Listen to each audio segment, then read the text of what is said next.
Welcome to Annunciation Radio's Faith with Reasons, the program that examines what the church teaches and why. Faith with Reasons. Welcome to another edition of Faith with Reasons, the 419th edition of this program. Thank you so much for tuning in and for joining us each and every week. If you're listening to the rebroadcast Saturday morning at 10 a.m., boy, did you miss a lot on Wednesday, Thursday, Friday. But glad you're listening now. And, of course, the podcast that folks listen to as well. But it's always nice to come on the air live and have our guest live as well. And a big day today, of course, we're enjoying some nice weather. But also, man, big feast day coming up on Friday for the Diocese of Toledo, the Diocesan Feast Day. And that'll, of course, be highlighted by the Mass at Our Lady Queen of the Most Holy Rosary Cathedral, as Bishop Daniel E. Thomas welcomes as principal celebrant Bishop Robert Dealey, Bishop of Portland, Maine. Bishop Thomas will be the homilist. And for those that signed up to receive those daily emails or texts of the novena, a wonderful resource at ToledoDiocese.org.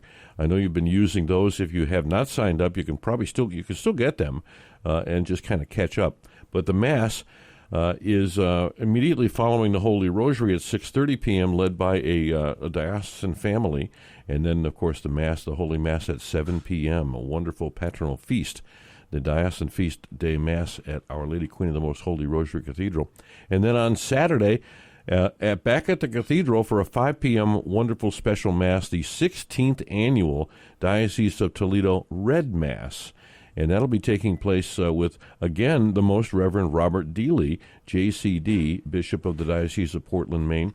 I think it's wonderful that Bishop Thomas, got a hold of Most Reverend Robert Dealey, and then not only asked him to participate in the Diocesan Feast Day Mass, but also in the Red Mass. So he's doing both of those. He'll be the celebrant and homilist for the Red Mass. And, of course, the Red Mass sponsored by St. Thomas More Society of the Diocese of Toledo, offered for judges, lawyers, law students, government officials, and others affiliated with the legal community, although everyone is invited. And the purpose of the Mass to invoke God's blessing and the guidance of the Holy Spirit in their work as stewards of justice. Of course, the Red Mass, Shane, I know you know this, but comes from the color of the vestments worn. Nice. So, very good. And then on Sunday, again at the cathedral, that's a busy place. The diocesan celebration of wedding anniversaries for couples celebrating milestone wedding anniversaries in 2022, 25 years, 40 years, 50 years, 60 years, or 60-plus years. Bishop Daniel Thomas will be kind of conferring the order of blessing married couples within Holy Mass. So that's going to be a wonderful opportunity as well. So get to the cathedral. It's a beautiful place to be anytime, especially during this very special time of the year. Mm-hmm. And on with the show, we're very pleased. We're going to be talking about vocations here. And as you know, we pray for our priests each and every day. Today we pray for the parents of priests. Tomorrow we pray for Reverend Thomas McQuillan. And so we're praying for priests and religious and the deceased priests, parents of priests. We pray for seminarians as well. And it's always good to be reminded of the importance of vocations, not only in our diocese, but everywhere, and how we can foster more of those. And with that in mind, Rhonda Grunwald is joining us from Houston. She is a passionate convert to Catholicism, which I want to ask her about, former high school English teacher, and the founder of Vocation Ministry. That's worked with more than 6,000 vocation promoters and ministries nationwide, with informational workshops to deacons, priests, religious, and laity on how to establish or revive a vocation ministry. And she's also the author of The Harvest, a guide to vocation ministry and education, and Hundredfold, a guide to parish vocation ministry. And it's an accompanying resource book. So vocationministry.com is there to provide information, activities, and inspiration for really anybody seeking to establish or revive a vocation ministry. And Rhonda, I'm glad we could get you on for at least the first half of the show. I know you present workshops to parishioners, deacons, priests, and religious to teach them how to do this important work. So you're at parishes all over the U.S. and Canada. So I'm so glad that you could join us. Welcome to Faith with Reasons, Rhonda. Thanks for having me. Glad to be here. And what an exciting topic to talk about. We're always praying for vocations, but we don't always know what we can actively do to foster vocations and to kind of get more. We all talk about the need for more, but we kind of lack in the department of action. Amen to that. I think most people have no idea that there's anything they can do about this situation that we find ourselves in. They just hear about, parishes closing or, dioceses consolidating. I mean, just now, St. Louis is going down 50% of their parishes. Wow. That's really happening. Detroit in the early stages of bringing down a lot of their parishes. And it's all due to the fact they don't have enough priests. If they had enough priests for all their parishes, there was no way they'd be dealing with all this. And no bishop wants to deal with this. They don't want to be the bishop that's known for closing all the parishes. Exactly. Yeah. Nobody wants to do this. So I say, we've all known this date was coming. 2025 is real. We've known 2025 was going to be the date that many baby boomer priests were going to start retiring. Mm-hmm. We've known it for decades. And we've just been doing the same thing over and over again, expecting different results. But that's not the way to do it. And so that's my job, right? That's now why I'm doing what I'm doing, is trying to stave off the closing of parishes. I'm trying to help dioceses realize there's another way to do this. That we don't have to we don't just have to accept the managing of decline in a diocese. No, we do not have to do that. We can't. There is a different way. So yes, I'm so thankful to be with you to talk about it. So it sounds like nothing was being done before, and you stumbled into this job. Wait, amen to that. a lot of what you just said. Yes. Okay. So stumble in. Okay. So the story goes. Mm-hmm. So you know that I'm a convert, right? I grew up with no faith whatsoever. My dad didn't want the Bible read in the house, so it wasn't. My mom was Methodist. We went to church a handful of times. No connection to God or Jesus. They divorced when I'm 12. I end up at the University of Texas in Austin, and then I am teaching 9th and 10th grade English and coaching speech and debate at a large public high school, 3,500 kids. Oh. In Houston. And it's in this time of life where I decide I should go to church. So I go to the Methodist church realizing I've never been baptized. So I'm baptized at 25 years of age. And then the next year, I met David, my husband, now 25 years as of this June. And he was just Catholic enough to say, I can't get married over there. And so we get married in the church. We then build a home. We find a parish home. And now at this point, I am pregnant with our first child. And I'm like, ooh, that RCIA thing? I should do that sooner rather than later. Mm-hmm. So I go through RCIA. Instead of coming into the church at the Easter Vigil, I gave birth that night. Hey. Wow. There'll be bonus points later. Yeah, bonus points coming my way eventually. But so my daughter was baptized and I was confirmed, same Mass, June 13th, 1999. That's cool. Then took a deep dive into Catholicism, because if you come from nothing to being Catholic, like that's a really deep dive you got to take. And maybe some people don't take it as deeply, but look, I had to say there were some moments I was like, what? Why are we doing this? I don't understand. I mean, there's so much I didn't understand. And for example, I was taking my son, my second child, to daily Mass at one point because he was struggling on Sundays, and that's what parents are recommending. Get your kids to Mass more often so they know what to do. Mm-hmm. And we're coming up to church, and there are these two ladies talking, and this date comes up. And they're talking about this date, and I'm just passing by, and one of them goes, that's St. Lucy's feast day. And I'm like, who's St. Lucy, and why do we know her feast day? And why should we care? I'm like, look, that's just one of a million things I had questions about, because I just there was nothing to prepare me for what I was getting myself into, right?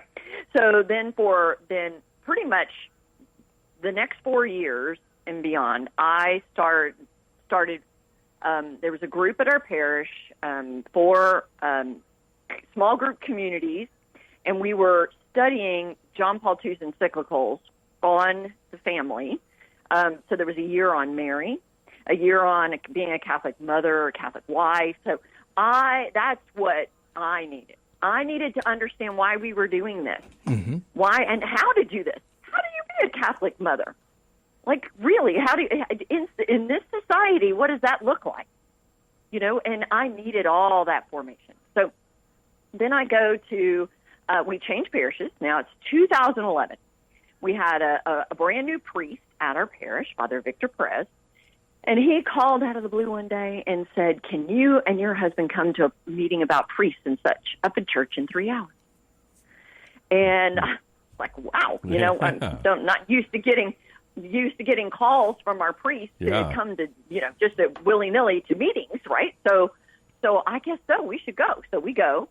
And he was tasked with resurrecting the parish vocation committee at our parish. And truth be told, I had no idea what we were talking about. 2011. 12 years a Catholic at this point, have no clue. No clue about vocations. I'm like, we're talking about jobs. I don't understand. You said it's the priesthood. I don't know. Anyway, he said, Rhonda, this is one of the most important things we can do at our parish. And he meant promoting priesthood, religious life, and sacramental marriage. And every parish is supposed to be doing this. This is my understanding of it from what he said, no matter what I knew or didn't know. And so I go home and Google what's a vocation and put in parish vocation committee into Google, thinking Google was going to tell me, step 1, do this. Step 2, do that. Right? I mean, because Father Victor just told me every parish is supposed to be doing this, and that it was one of the most important things that can be done at a parish. So with that understanding, Google let me down, let's just say, in the church, really, because I didn't find anything. So anyway, we just let the Holy Spirit guide us. We started praying and promoting vocations however we could in our parish. You know, we started adoration for vocations. We brought in priests and sisters and seminarians to speak with our youth all over campus. We played Pin the Mitre on the Bishop at the parish festival. You know what I'm saying? Like, all the things. We did all the things we could think of, fun things. And about 18 months into that, the Archdiocese of Galveston-Houston leadership said, "Hey, Rhonda, how can we do this all over Houston?" And I said, well, maybe I could write a pamphlet. That's what this is going to be, a trifold, you know, so that Google had something, right? For the next person who typed in Parish Vocation Committee. Right? And 17 months later, Hundredfold, the Guide to Parish Vocation Ministry, was born. So this was not my idea. I never wanted to write a book. I never planned to do anything for the church besides just raise my family as Catholic as possible. And the book was born. The website, vocationministry.com, was born. Really, it was everything that I wish I would have had in 2011. Coming from a teacher's heart and understanding that if you're trying to do anything good in a parish, you're gonna have some obstacles put in your way. I'm just in case anybody of the listeners out there understand what I'm saying here. You know what I'm saying? Like, you're trying to do something good. The obstacles come from the unlikeliest of places. And so I knew that from doing this work at the parish. And I said, you know, I need to make this so easy so that parishioners will say yes to doing this. So that's what Hundredfold is. It's really the A to Z to how to do this. How do you have a ministry? What are you focused on? Step 1, do this. Step 2, just like what I wish Google would have told me. So it's a parish vocation kit, basically. Yeah, right. Between the book and the website, right? You've got the book, and then in the book it has 67 activities in it, organized by phases and types of activities even. And if you like one of those activities, then you go to the website and you download the resources, put your parish name on it, and go. Like, really trying to make it super simple, right? Well, then I thought I was done. I thought, okay, Jesus, I did what you asked. We're good, right? And I go to this vocation directors conference. Every diocese has a priest who's vocation director, and they go to this conference each year. And when I showed up, and I'm like, oh, hey, I've got this book. And they're like, oh, I know about this book. Hey, can you come speak to our priests? Wow. Can you come train our parishioners? And I was looking at them like they got a third eye. I'm like, have you read the first part of the book? I'm a convert. They're not going to just let me talk to. There's got to be rules against that. They're not going to let me do that. And that was not the case. They're like, nope, you're the one. You need to do this. So I started giving workshops. I then made a nonprofit, set a board of directors, and then started traveling North America. Wow. And I've been in 50 different dioceses and given 135 diocesan-wide workshops since 2015. Wow. So that should prove to us, gentlemen, that it wasn't just I didn't know where to look on Google.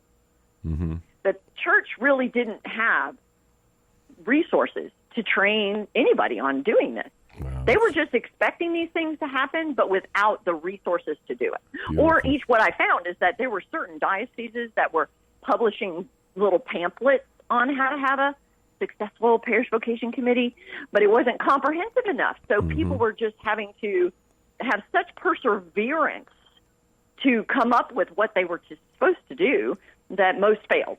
Well, that is so true. And just to remind our audience, our guest today, Rhonda Gruenwald, is with us. She's from Houston, and she's the founder of Vocation Ministry, which has worked with more than 6,000 vocation promoters and ministries. And then, all, as you mentioned, these workshops and these informational things that are available that you've put together through Vocation Ministry. And, of course, the website, vocationministry.com. And you make an interesting point because there's so many things that are they're big topics, big projects, and the things that come out, like from the diocese or from a parish, are generic enough that because it's not specific in any two places. So it seems like there's a lot of thought starters, but you're right. There's no nuts and bolts. There's no tools. There's no suggestions. Right. And I did. That's another thing. From my convert brain, I was like, okay, why isn't there a best practices here? Why isn't somebody from the USCCB figuring this out? I didn't understand that.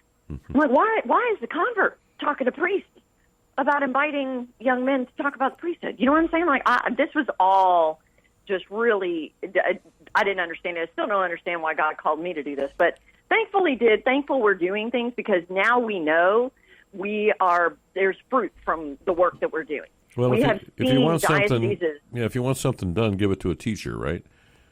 Well, there you go. That a teacher and a convert, all the same, wrapped into one.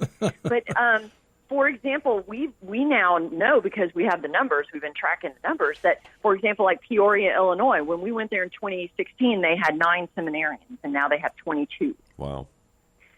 Stockton, California, we went there, 0 seminarians. Now they have 9. That was just in 3 years. Wow. So we have about 12 to 15 dioceses that we've been in that have seen vocations double, seminarian numbers double, triple over the course of 3 or 4 years. And so we know it's fruitful. And so when I was giving workshops, I'd be asked, what do you have for educators? And I'd be like, well, I have 100-fold. I'm just busy traveling. I have nothing for educators. And so when the shutdown happened in 2020, I had time to write The Harvest, A Guide to Vocation Ministry and Education, and started giving workshops then to principals of a diocese and all this Catholic school teachers or catechists, anybody who has a ear of the youth. So we've now, gotten bigger in the fact that we've got more audience members and training others because we absolutely need that in our Catholic schools too. There should be fruit coming out of our Catholic schools. Oh, absolutely. And unfortunately, that is not the case. I mean, I talk to vocation directors on a regular basis that say fewer and fewer of their seminarians are coming from their Catholic high schools. What? That should not be the case. That's where most of them should be coming from. 75% of them should be coming from our Catholic schools.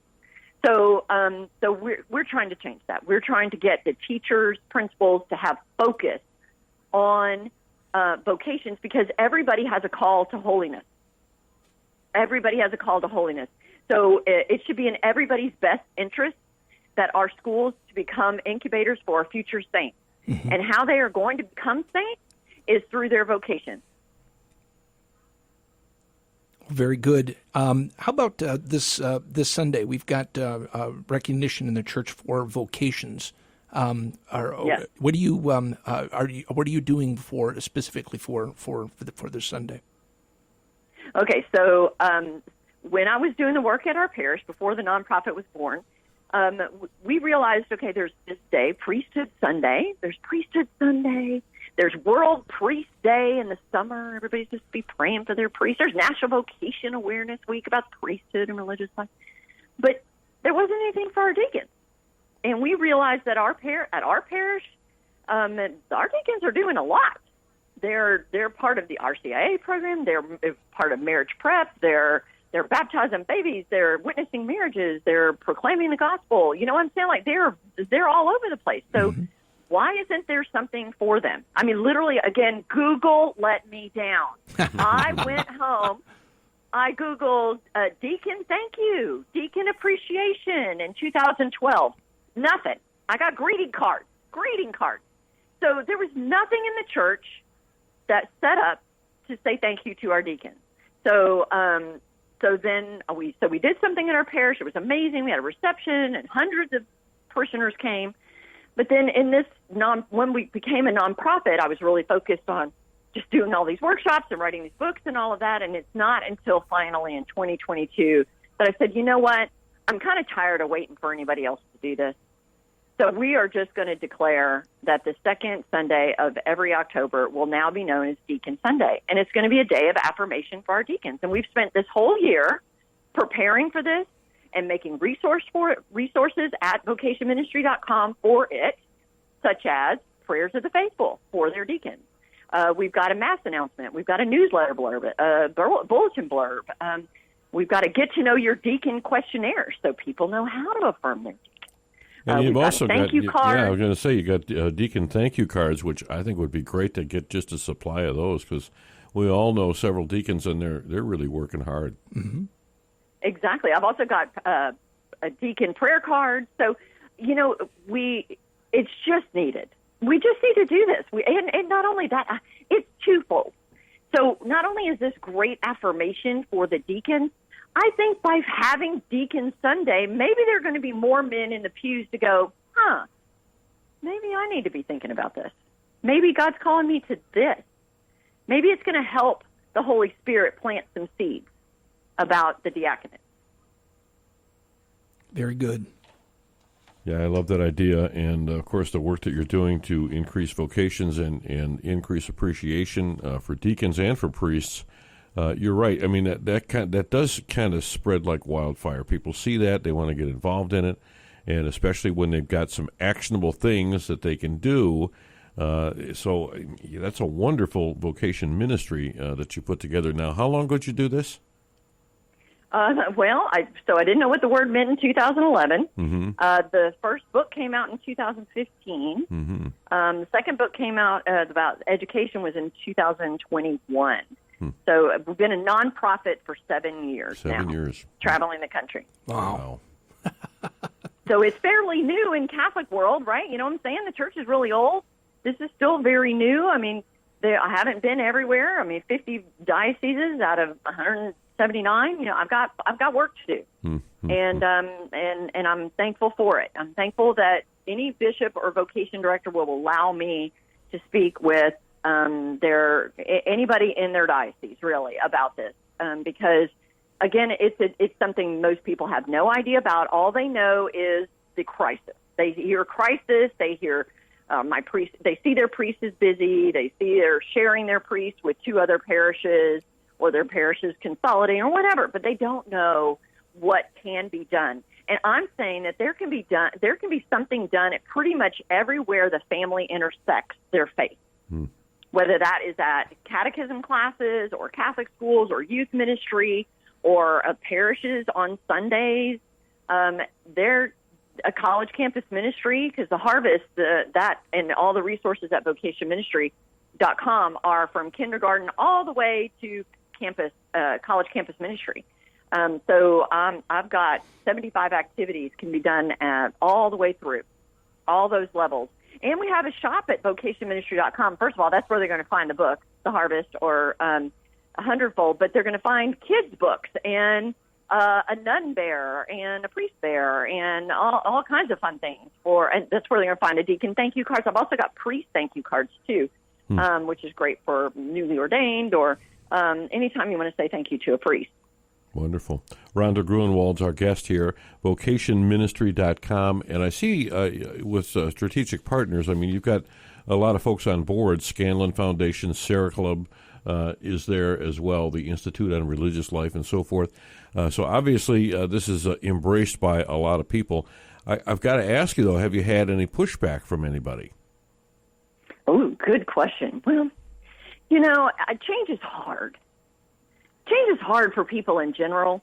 And when things have been done in a certain way in the church for a really long time or not been done much at all, and somebody new comes in, especially a laywoman convert didn't even know what the word meant in 2011, there's going to be pushback. Now, I praise God, this has been a breakout year for us in the fact that I feel more vocation directors are reaching out to us on a regular basis saying, we need your help. And so I think that's actually a short period of time. 7 years for any new ministry is new something to get going. I think people needed to see stats like I was sharing with you about Peoria, Illinois, or Stockton, or Ogdensburg, New York, that went from 3 to 18 seminarians in 3 years. They needed to see that it's fruitful and before they could really bring it into their diocese. So I don't fault any pushback because I feel like that maybe it's for the best to make sure that this is good and holy and fruitful. Mm-hmm. Plus, it helps you kind of dial in on what's needed most, and really focus in, as if you're not focused enough, on this vocation ministry. But whenever you can take a leading role in creating a culture of vocations in Catholic parishes and in education, who's going to stop you, right? I mean, the Holy Spirit's going to push you right along. Yeah, and I say this has been a work of the Holy Spirit all along. This is never my plan anyway. I mean, as you heard, last thing that I thought that I was going to be is an expert on vocations, being a convert since 1999.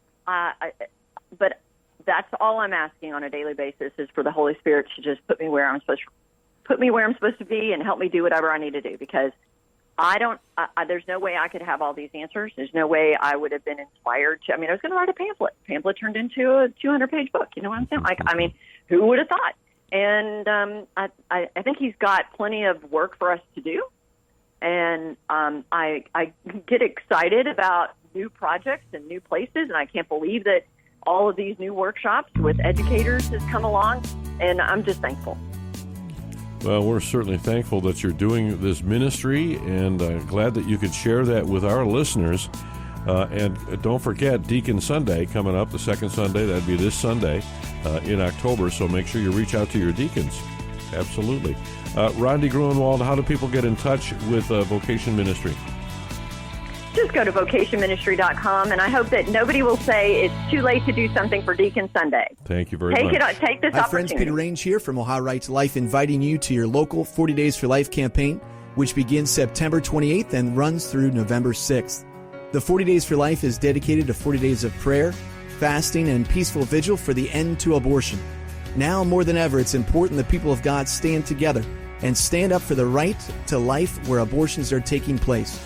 Join the campaign at 40daysforlife.com today. This is Dale Ahlquist with a Chesterton Minute. Have you ever heard someone say, Christians have committed some of the worst atrocities in history, far worse than the supposed savages and heathens that they converted to Christianity? Well, G.K. Chesterton says, it is very right to rebuke our religion for falling short of our own standards and ideals. But it's absurd to pretend that Christianity fell lower than other religions that profess the very opposite standards and ideals. In other words, the savages and heathens have had some pretty savage and heathen ideas and practices, from minor maltreatment all the way to human sacrifice. Chesterton says the Christian has not been worse than the heathen in an absolute sense. The Christian is only worse because it is his business to be better. Want more than a minute? Visit our website, chesterton.org. Come see what's new at the St. Vincent de Paul Toledo Thrift Store on West Sylvania between Secor and Douglas. St. Vincent de Paul, where we have an abundance of items that go all the way from vintage to trendy. Come check us out from 10 a.m. until 6 p.m. Monday through Friday and 10 a.m. until 5 p.m. on Saturdays. The St. Vincent de Paul Toledo Thrift Store, West Sylvania Avenue between Secor and Douglas. Open Monday through Friday, 10 to 6, Saturday, 10 to 5. Now, back to Faith with Reasons here on Annunciation Radio. Hey, welcome back. Shane Stanfield here with Ron Finn.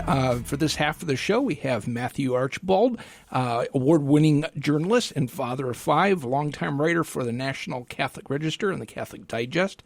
He's an author of the pro-life novel American Antigone and Faith Under Fire, dramatic stories of Christian courage, profiling a number of Christians facing intolerance, oppression, and even violence with expressions of love, faith, as comedic and inspiring tales of raising five children in the Catholic Digest have moved many to laughter and tears, while his thoughtful take on current events, pro-life, and religious liberty issues at the National Catholic Register has garnered him a large and faithful readership. His own blog, which I enjoy quite a bit, the Creative Minority Report, has become one of the most popular Catholic websites. Matt's also heard every Thursday here on Annunciation Radio's Morning Offering with Ron and Dave.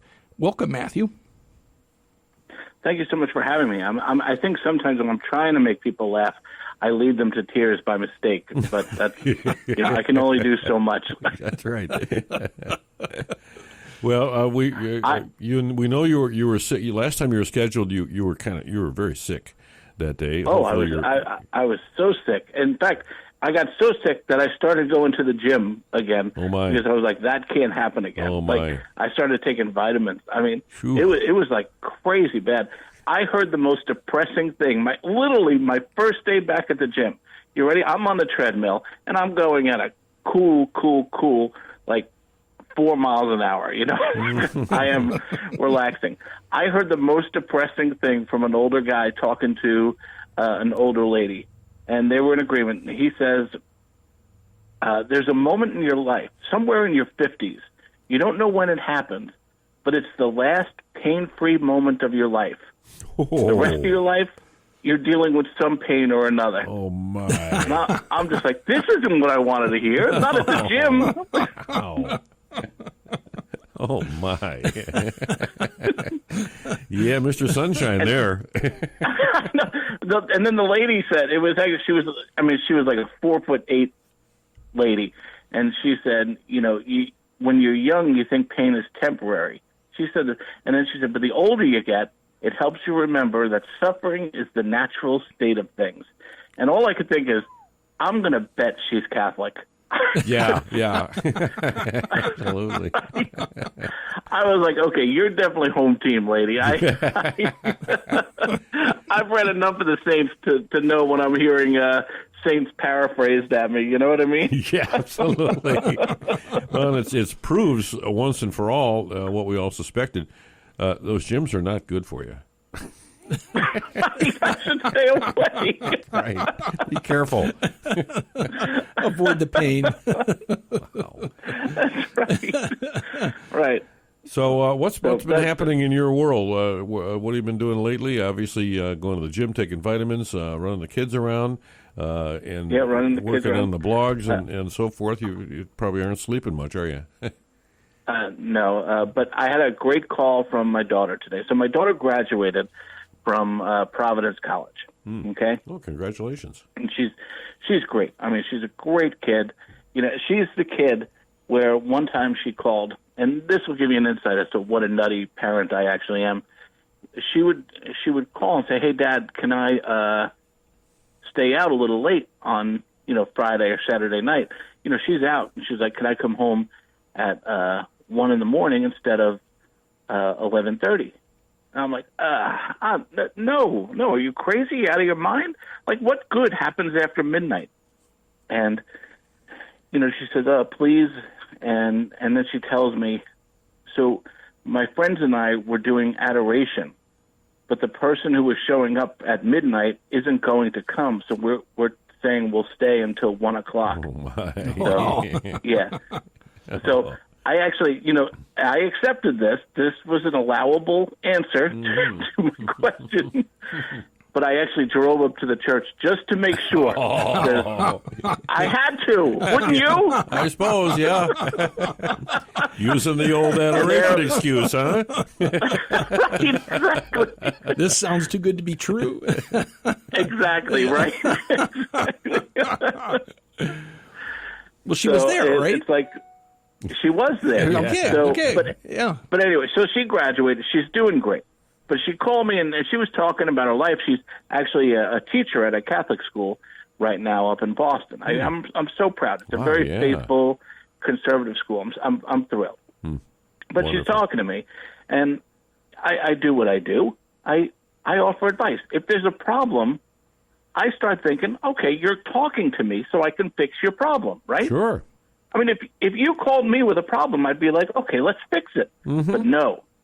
That's not what she wants. So then I get told that she's an adult now, and she's not calling for advice. She's just talking, and I can please keep my opinions and advice to myself because she is a grown-up making her own decisions. Now, this is a really rough conversation, but really it gets offset a half an hour later when she texts me asking for the Amazon password.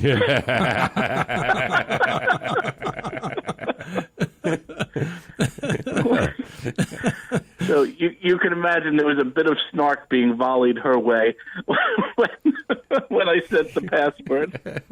Oh, wow. Well, and no one's better at snark than you. Right?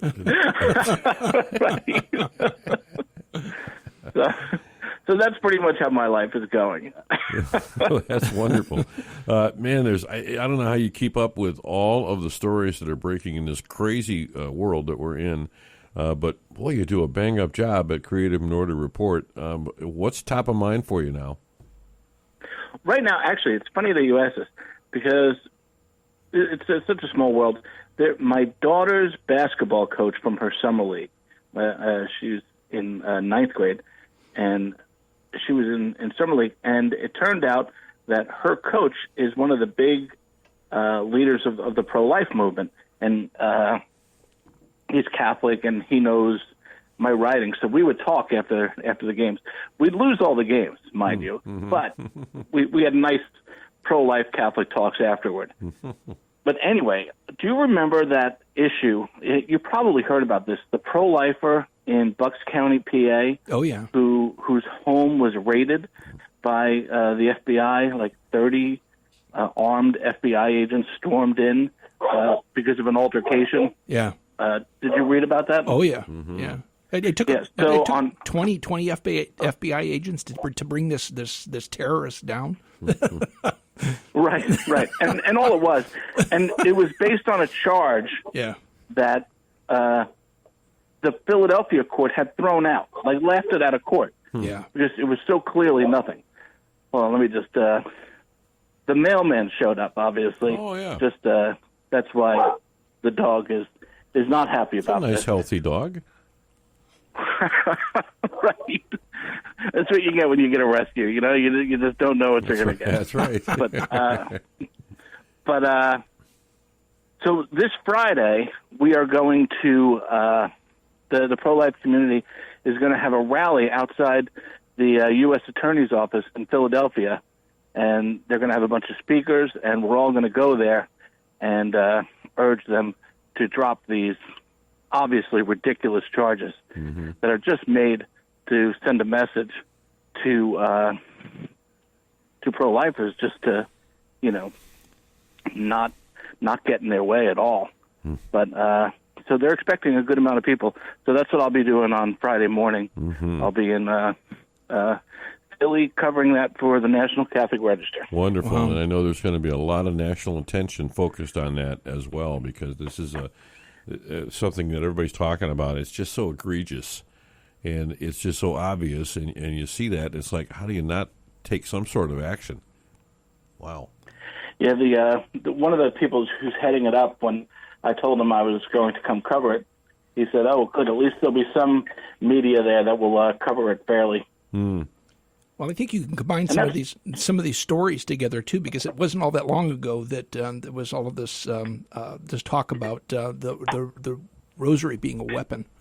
So that's probably why they sent 20 FBI agents to the house, because he might have been armed with a rosary. Could be a drawer full of rosaries that we have to confiscate. Do you know how many decades that is? Oh, yeah.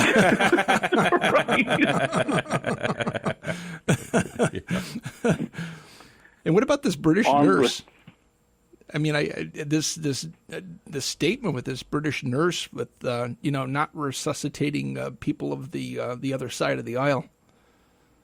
Right, and all of it just, I mean, and she said this on national television, right? And then she is shocked that this is, that her employer is looking twice at her, like, maybe this isn't the best nurse to have. And one of the reasons the employer is doing that is because all sorts of conservatives are saying, you can't hire this person. You can't keep someone employed who's literally saying she wishes death upon those with other viewpoints. Mm-hmm. And, and some people would say that's cancel culture. I would disagree with that, because cancel culture is when you act up at a Walmart and say something stupid, and then you lose your job as a stockbroker or something like that. But what she said exactly applies to her job. Yeah. She's talking about letting people die for lack of care because they disagree with her politically. Wow. But I think the culture we're marinating in right now allowed her to think that this was perfectly acceptable to say. Yeah. And I would bet so many of the people that she hangs out with and talks to would just nod their heads and would gloss over that. Do you remember, like 10 years ago, Ruth Bader Ginsburg said to a New York Times reporter that I thought abortion at the time in the early 1970s, the ruling would be to get rid of populations we don't want too many of. Mm-hmm. Do you remember that? Oh, yeah. Okay, nothing was made of that at the time. The reporter didn't skip a beat, just went on with all the other questions. Now, to you and me, that would be like an explosion. Yeah, I would say, hold on here. Right, that would be insane. It would be, you're talking about eugenics is what you're saying. But if you're marinating in that culture, there are certain givens of it that you accept without thinking, and so for so many people right now who just watch mainstream media news and they just listen to certain websites, they don't have any other viewpoint. They think their viewpoint is the only viewpoint, and they think they're well-rounded. Oh, yeah, I watch ABC, NBC, MSNBC, yeah, I get all the different viewpoints. Yeah. No, you get one, you know? And you really do. You have to listen to shows like this one in order to hear a really different viewpoint, one that's based on sacredness of life, of loving your neighbor, and and faith. And you just don't get it anywhere else. It is so very one-sided, and I'm not sure that I would say the majority of people that watch mainstream media anymore realize how much news that they lack. It's filtered. It's I don't know how you just really describe it. It's very much like a propaganda. I mean, if you think about it, and it's just simple news that I think everybody. I mean, you're in journalism. You're omitting worthy news. Right. They say if you don't read the news, you're uninformed, but if you read the news, you're misinformed. Yeah, I like that. Yeah. Wow. I mean, it's so true right now, and I'm telling you, when I was a young reporter at secular newspapers, I was guilty of it, and I shouldn't have done it, but I really did. I hid my faith and my beliefs under a bushel. I really did, because I knew that it would impact my job. Mm-hmm. Oh, yeah. If I said anything. And it would. And there was one other reporter at these large newspapers that I knew who was a Catholic and believed like I did. and he was absolutely terrified of anyone finding out. Wow. And that's just how it is. It's just, if they even snip it on you. I can remember I was at a large, I think at the time it was the 10th largest paper in the U.S. I was having my second child. My wife was pregnant with my second child. And 2 reporters came down and sat in front of me. Now, they didn't talk to me much. I wasn't the most popular guy. I really was a hard worker. Like, I didn't hang out much. Mm-hmm. But these 2 reporters come and they say, "Oh, congratulations, you're having another kid." I said, yeah, thanks. And then they start talking to me about overpopulation. Whoa. And they were being absolutely serious. Now, because I'm stupid, I look up and I actually think they're making fun of that kind of talk because I was having my second kid. Mm-hmm. So I have this stupid smile on my face for about a minute and a half until I realized they're being absolutely serious. Wow. And they just thought they could come down and talk to me and tell me that they believed I was having too many children. Yeah, too many. Yeah. Wow.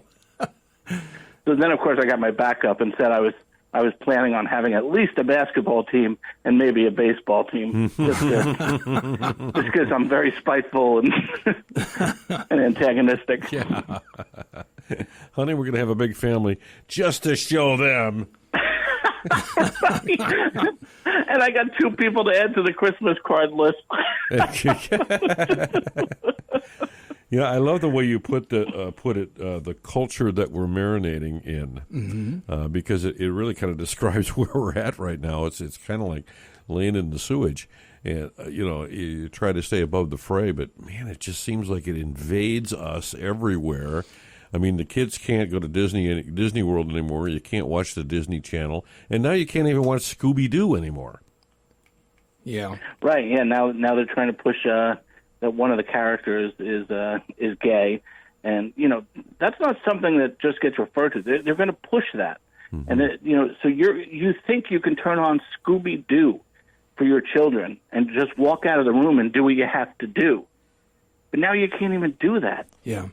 Because that all those messages are going to just come into your child's head, and you won't even know it. You won't even know it. Right. Parents don't sit there and watch Scooby-Doo with them. There's a reason you turn on Scooby-Doo. It's because you're busy. You're doing the dishes. You're taking care of other kids. And it's just terrible.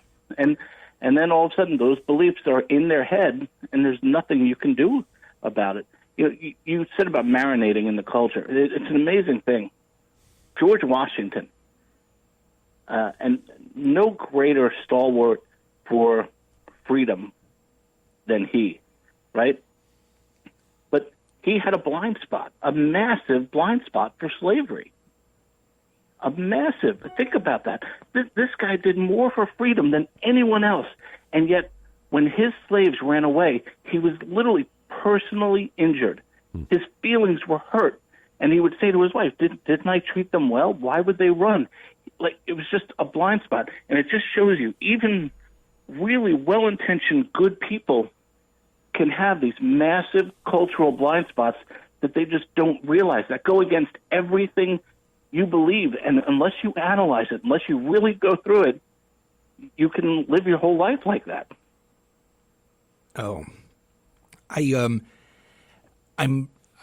don't know. I don't really know what to say when we're talking about marinating, and you've got so many news stories that are out there, and I don't know. I don't know how that you're able to do it. I know it's your job, to keep up with this stuff, but it's enough to make my head spin. American Medical Association. Getting in bed with big tech and the Department of Justice, and they're going after doctors, medical professionals that are speaking out against this gender identity stuff. The sex reassignment surgeries and things like this. Some of these things I can't believe. You can't believe it when I hear that. This is. Yeah, these are the people we look to protect people, to save lives. and to help people. The American Medical Association, the Children's Hospital Association, the American Academy of Pediatrics. You would think these are the people that would have the backs of the children's health and lives and their well-being.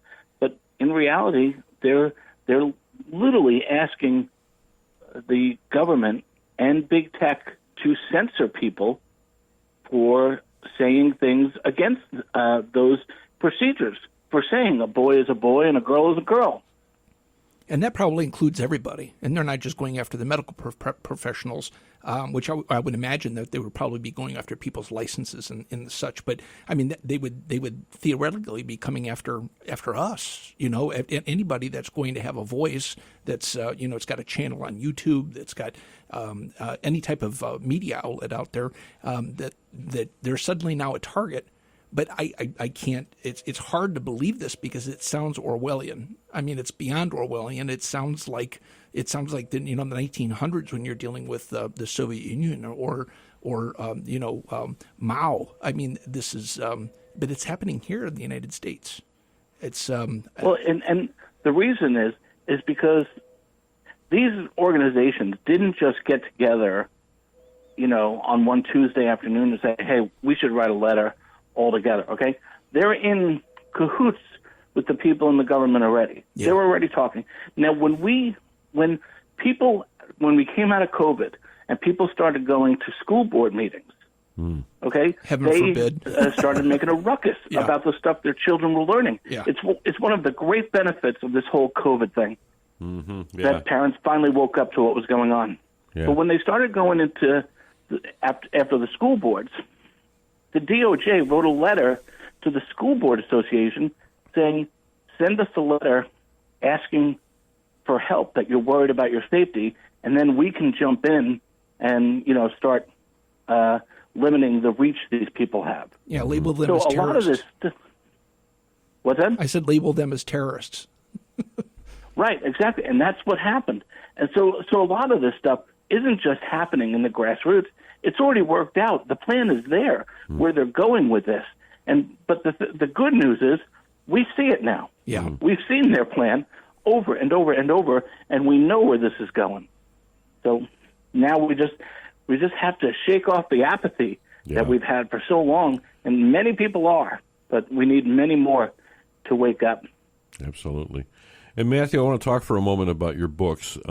We talked, a while back about Faith Under Fire, Dramatic Stories of Christian Courage, and you kind of teased us with maybe a second edition. Have you been working on? There's plenty of figures out there that could be featured in this book, as you profile so many in this in Faith Under Fire. Is there another one in the works? There actually is. So I'm working on one more fiction book, and then I'm going to return to another edition of Faith Under Fire. Beautiful. So, and of course, American Antigone is what a wonderful book that is, and it reads like this is happening right now down the street because it's so believable. Obviously, it is a novel, but. It takes you right to the abortion clinic, and it shows you the mindset of the protesters and the people who are, prayerfully and peacefully outside these clinics. Right now, it happened today with the Ohio March for Life in Columbus, and of course, the 40 Days for Life is underway now through early November. Books like American Antigone are great champion books, I think, for the pro-life community and for those who are on the fence on this whole issue. Yeah, and that was one of the things I really tried to do, and I think when we talked about this before, I think you mentioned it, that I really this is not a one-sided thing.